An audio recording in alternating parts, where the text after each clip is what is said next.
I want to talk briefly about drawing, basic fundamental drawing, nothing too complex. And also it's one-point perspective is part of that, and there's other little things. But I see students jumping into paint right away and hoping the paint is gonna somehow magically solve the drawing, I should say the lack of drawing underneath it, lack of understanding of drawing underneath it. There's no way getting around drawing. The only way you're going to get better in drawing is by drawing. I think people overcomplicate things. I tell my students, literally as simple as that, if you don't have a live model to draw from, which is probably the best, set up simple things at home. We all have cups, dishes, whatever type of shapes, vase, some of those a little bit more complex ovals that you need to, as you're looking down on perspective-wise, that you can practice. But the only way you're going to get better with drawing, it's a repeat, do, and then repeat, and repeat, and repeat.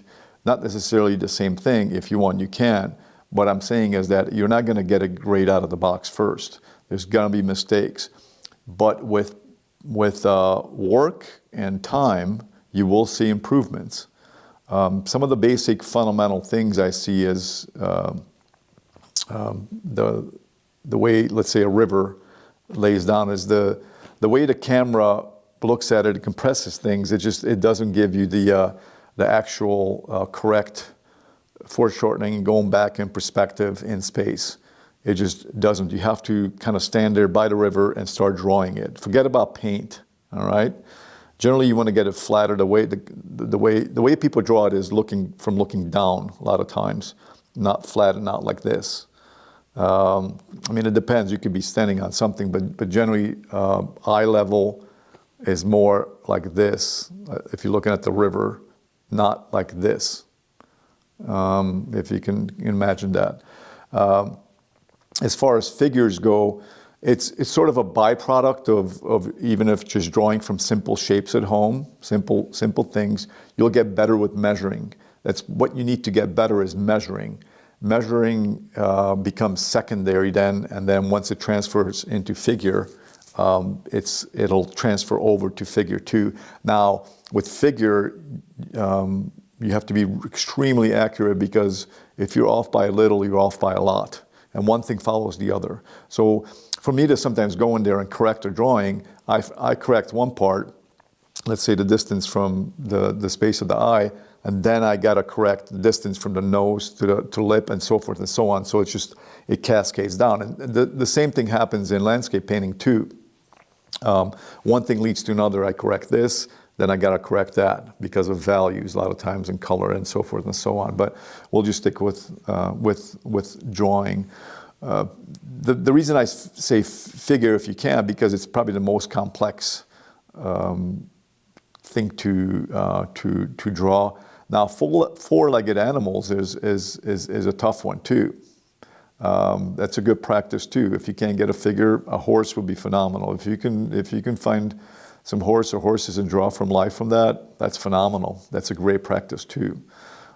Bottom line is don't jump into paint if you don't have your drawing down on figures and let's say animals, just to throw it out there. But also if you would be doing a still life, same concept. It doesn't change. Once you start getting better with it, you'll have more fun with it too. It is a struggle to put our time and effort in something. It just doesn't turn out the way we want it to, and it's not because we don't have our heart in it. It's because we just don't have the skill set yet. Now, it doesn't mean we're not going to get it. I'm just saying we might not be up to that level yet. But again, with practice, consistency, and give it a little time, you will see a fruit for your hard work. You just cannot get around drawing. People think because they take a painting class that drawing is not that important. Unfortunately, you cannot get away with drawing. I wish I could tell you different. I wish I could tell you that you can, just neglect drawing. I hear people talking about just because I should say, so in landscape painting, you don't have to know much about drawing at all, which is a lie. It's you do. The underlying shape has structure to it. You have to understand form and all these things, and even your linear perspective, horizon line, those basic things, you have to understand drawing. You have to practice drawing. Some of the good landscape artists that I know, they say, I'm really not, I'm not that great in drawing, but when I see them draw, they really are actually good at it, because they had to measure, they had to use these tools throughout the years, and they honed in their craft. So they're better at drawing than they think. Let's just say that.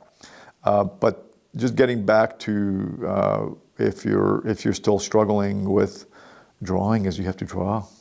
That's don't overcomplicate it. Everybody has a pencil and pen, or pen, whatever you want to use, pencil, pen, whatever you want to use. Pen is actually good because you don't tend to go back correcting it.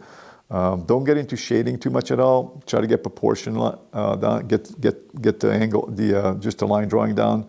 Some of the beautiful fluid lines that will come also. And I can see somebody's drawings, if they're really good with drawing, they practiced a lot, you can see the poetry in their line too. It's very apparent. So I hope that this talk has helped you, maybe inspired you, but just start drawing, just simple things. Don't overcomplicate.